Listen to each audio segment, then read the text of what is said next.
রাতে ঘরের দরজা বন্ধ করার সময় একটি দোয়া কখনোই ভুলে যাবেন না। ভুলে গেলে বা না পড়লে বরবাদ হয়ে যেতে পারে আপনার ঘর। আপনার ঘরে নেমে আসতে পারে ভয়ঙ্কর বিপদ, ভয়াবহ ক্ষতির সম্মুখীন হতে পারে ঘরে থাকা বাচ্চা ও পরিবারের সদস্যরা। এজন্য এই দোয়াটি কখনোই ভুলে যাবেন না। আপনি রাতে দরজা বন্ধ করার সময় এই দোয়াটি পড়েন তো? যদি পড়েন তাহলে আলহামদুলিল্লাহ লিখে যাবেন। দোয়াটি না জেনে থাকলে ভিডিওটি শেষ পর্যন্ত দেখে যাবেন এবং ভিডিওটি শেয়ার দিয়ে সকলকে দোয়াটি জানার ও শেখার সুযোগ করে দিবেন।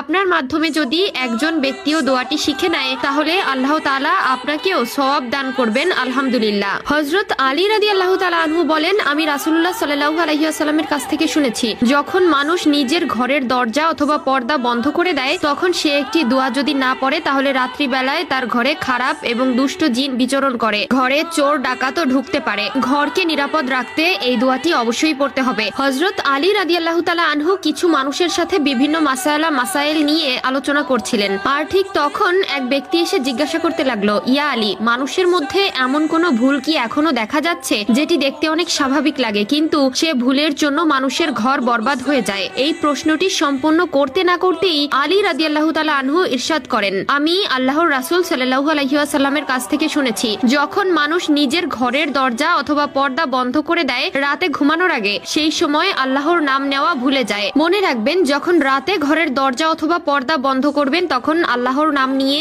অবশ্যই একটি দোয়া পড়বেন, আর সেটা হচ্ছে বিসমিল্লাহি তাওয়াক্কালতু আলাল্লাহ, অথবা বাংলায়ও পড়তে পারেন, ইয়া আল্লাহ, আমার এই ঘরকে শয়তানের দৃষ্টি থেকে আপনার পানাহাতে রেখে দিন, অথবা হে আল্লাহ, আপনার উপরে আমার এই ঘর আমি তাওয়াক্কুল করলাম, আপনি এর হেফাজতকারী হয়ে যান।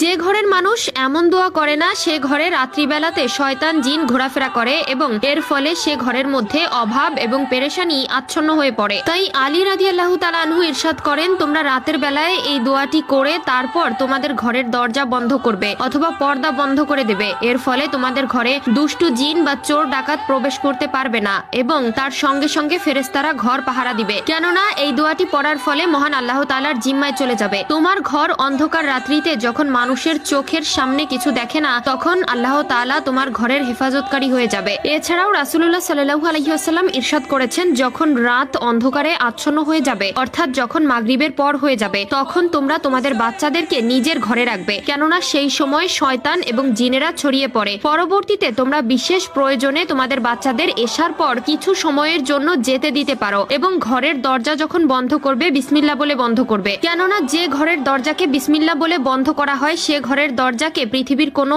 অভিশপ্ত শক্তি খুলতে পারে না। হে আল্লাহ, আপনি আমাদের আবাসস্থলকে আপনার রহমতের আবরণে বেষ্টন করে দিন।